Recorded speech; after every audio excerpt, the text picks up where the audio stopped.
Modi ಕ್ಯಾಬಿನೆಟ್ನಲ್ಲಿ UP ಬಿಹಾರದ್ದೇ ದರ್ಬಾರ್. ಹಿರಿಯರ ಜೊತೆ ಹೊಸಬರಿಗೂ ಸಂಪುಟದಲ್ಲಿ ಸ್ಥಾನ.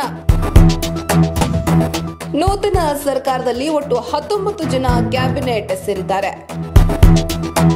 ನಿನ್ನೆ ಸಂಜೆ 7:15 ಪ್ರಮಾಣ ವಚನ ಸ್ವೀಕರಿಸಿದ ಪ್ರಧಾನಿ ನರೇಂದ್ರ ಮೋದಿ ಅವರ ಕ್ಯಾಬಿನೆಟ್ನಲ್ಲಿ ಹೆಚ್ಚಾಗಿ ಯುಪಿ ಮತ್ತು ಬಿಹಾರ್ನ ಸಂಸದರು ಇದ್ದಾರೆ ಅನ್ನೋದು ಬಹಳ ಇಂಟ್ರೆಸ್ಟಿಂಗ್ ವಿಚಾರ. ಅಲ್ಲದೆ ಮಹಾರಾಷ್ಟ್ರದಿಂದಲೂ ಕೂಡ 9ರಲ್ಲಿ 6 ಜನರಿಗೆ ಸಚಿವ ಸ್ಥಾನವನ್ನ ಕೊಟ್ಟಿರೋದು ಒಂದು ರೀತಿ ಎಲ್ಲರಲ್ಲೂ ಅಚ್ಚರಿ ಮೂಡಿಸಿದೆ. ಅಥವಾ ಇದು ಇದೀಗ ಬರ್ತಾ ಇರುವಂತಹ ವಿಧಾನಸಭೆ ಚುನಾವಣೆಯ ಸ್ಟ್ರಾಟಜಿ ಅಂತ ಕೂಡ ಹೇಳಲಾಗ್ತಾ ಇದೆ. ಇನ್ನು ಮೋದಿಯವರ ಪ್ರಮಾಣ ವಚನ ಸ್ವೀಕಾರ ಸಮಾರಂಭದಲ್ಲಿ ಒಟ್ಟು 34 ಜನ ಪ್ರಮಾಣ ವಚನವನ್ನ ಸ್ವೀಕಾರ ಮಾಡಿದ್ರು. ಅದರಲ್ಲಿ ನಮ್ಮ ಕರ್ನಾಟಕದ HD ಕುಮಾರಸ್ವಾಮಿ ಅವರು ಕೂಡ ಸೇರಿದ್ದಾರೆ. ನಿನ್ನೆ ರಾತ್ರಿ ರಾಷ್ಟ್ರಪತಿ ಭವನದಲ್ಲಿ ನಡೆದ ಪ್ರಮಾಣ ವಚನ ಸ್ವೀಕಾರ ಸಮಾರಂಭದಲ್ಲಿ ಒಟ್ಟು ಸತತ 3ನೇ ಬಾರಿಗೆ ಪ್ರಧಾನಿಯಾಗಿ ನರೇಂದ್ರ ಮೋದಿ ಅವರು ಪ್ರಮಾಣ ವಚನವನ್ನ ಸ್ವೀಕರಿಸಿದ್ದಾರೆ.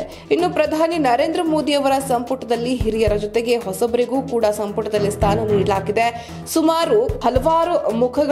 ಹಲವಾರು ಹೊಸ ಮುಖಗಳನ್ನ ಮೋದಿ ಕ್ಯಾಬಿನೆಟ್ 3.0ಗೆ ಸೇರಿಸಿಕೊಳ್ಳಲಾಗಿದ್ದು ಒಟ್ಟು 71 ಸಚಿವರು ಪ್ರಮಾಣ ವಚನ ಸ್ವೀಕಾರ ಮಾಡಿದ್ದಾರೆ. ನೂತನ ಸರ್ಕಾರದಲ್ಲಿ 19 ಮಂದಿ ಕ್ಯಾಬಿನೆಟ್ ಸಚಿವರು ಸೇರಿದಂತೆ ಒಟ್ಟು 34 ಸಚಿವರು ಪ್ರಮಾಣ ವಚನವನ್ನ ಸ್ವೀಕರಿಸಿದ್ದಾರೆ.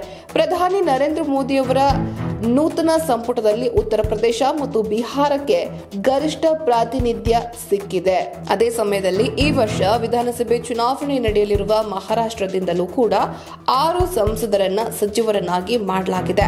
ಗರಿಷ್ಠ ಸಂಖ್ಯೆಯ 80 ಸದಸ್ಯರನ್ನ ಲೋಕಸಭೆಗೆ ಕಳುಹಿಸಿದ ಉತ್ತರ ಪ್ರದೇಶವು ಒಬ್ಬ ಕ್ಯಾಬಿನೆಟ್ ಸಚಿವ ಸೇರಿದಂತೆ 9 ಸಚಿವ ಸ್ಥಾನಗಳನ್ನ ಪಡೆದಿದ್ರೆ, ಬಿಹಾರದಿಂದ ಬರುವಂತಹ ಒಟ್ಟು 8 ಸಚಿವರಲ್ಲಿ 4 ಕ್ಯಾಬಿನೆಟ್ ಹುದ್ದೆಗಳನ್ನ ಪಡೆದುಕೊಂಡಿದ್ದಾರೆ.